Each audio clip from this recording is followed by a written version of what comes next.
recently I had read the book Sapphire by Kerstin Gier. So let's just skip to the ending with this book. So at the end, Gwen and Gideon are about to go see the Count, and Gideon makes a declaration of love to Gwen, saying, "Oh, I love you," and everything, and he kisses her. So Gwen's like pretty up in the air right now, thinking he likes me and everything, and I have nothing to worry about. Well, Gwen goes sees the Count, and the Count's like, "You do know that Gideon doesn't really like you, he's just manipulating you so then you would go along with everything." So now Gwen is like, "Oh my gosh, she was lying to me." So Gwen decides, I'll ask Gideon. So Gwen goes and asks Gideon, and he's like, "Yeah, I was just using you because you would have been easier to go along with and everything."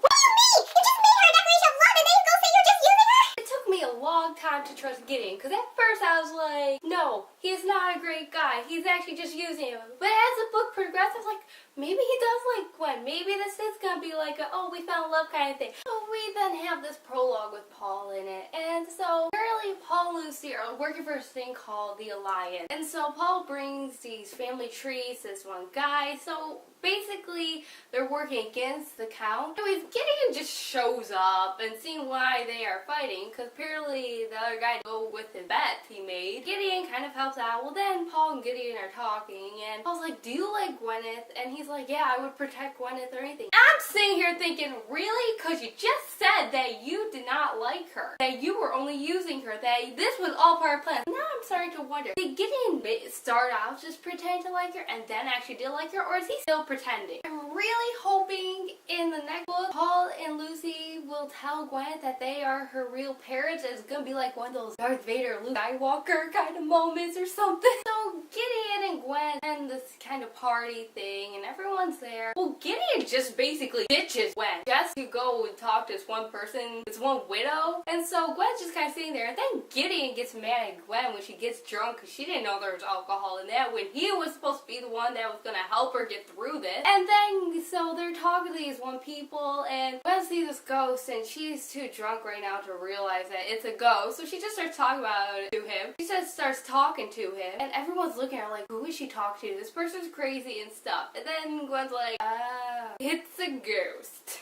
So Gideon can read minds, apparently. So I was surprised this wasn't brought out more in Sapphire Blue, because there were times where Gwen was like, "Oh, I wish he'd kiss me again." And then I was like, Gideon would kiss her again. That is not coincidental. But then it's like, if you can read minds, then why are you so insecure about Gwen? Why did you think she was the one that leads you for that one guy to hit you on the head? Why do you believe she's a traitor? Because if you can read minds, you can read that she is sincere and she does not mean any of this, and that she doesn't even want this. So Gwen and Gideon were supposed to go to this ball. There was no ball. I was expecting the nice Victorian kind of setting, scenery, and it was going to be so pretty, and I was very disappointed when I found out they didn't go to the ball. But in Ruby Red, Gwen, before she knows she has this gene, she travels back in time to this house, which was actually her school, which that's where they said the ball was going to be. And I remember Gwen is crying and yelling at Gideon in this room, saying how he made a fool of her and stuff, and then she kisses Gideon to kind of distract her from herself in a way. So I'm kind of wondering if this is not going to happen in Emerald Green maybe. So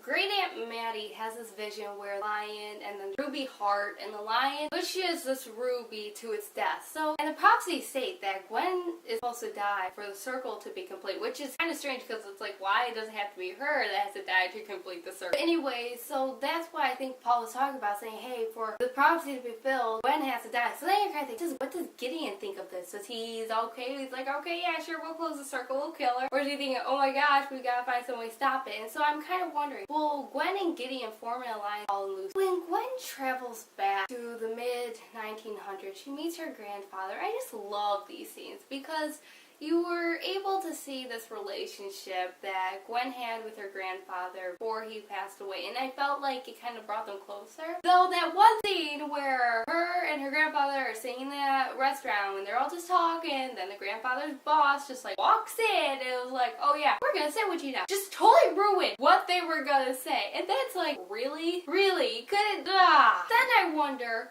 what does Gwen find out that makes her want to mess with the future? That why now is she backtracking to all these events, telling people these things to prevent other things? Like, her grandfather got this key because he received a note that said, meet me at this time here and here. So Gwen obviously gets smart somewhere in the future and goes back and tries to stop this past from happening. Gwen and Gideon are in love in this book, and I have to keep reminding myself it's only been a week, because I read this, I was like, oh yeah, probably a few weeks have passed, so it's normal. No, it's only been at least 5 days. When James is teaching Gwyneth how to fence, he says that women should not be fencing and the only weapon they need is a needle dough. And so Leslie all of a sudden pulls out the Japanese kitchen knife. It's like, women need to be prepared for anything. And it was so funny. Just, I couldn't imagine this in my head. I was like, her friend just pulling out this knife and be like, here you go. One of my favorite parts of this book is when Gideon was teaching Gwen how to dance. And so she's listening to his iPod, and also Hallelujah comes on by Bon Jovi, and she's like, as Gideon is starting to kiss Gwen, this lyrics are on, and she's like, and I'd always loved that song. It's one of those I could listen to 15 times running, but now I suppose it would be connected to the memory of Gideon forever and ever. Hallelujah. Like, great. Now I can't even listen to my favorite song without thinking about him, kind of thing. Anyways, feel free to share your comments and your thoughts and opinions on this great book. What do you think of Gideon? Is he gonna actually turn out to be a nicer guy than he praised himself? Or is he just gonna end up being a jerk the whole series? Thank you for watching. Bye!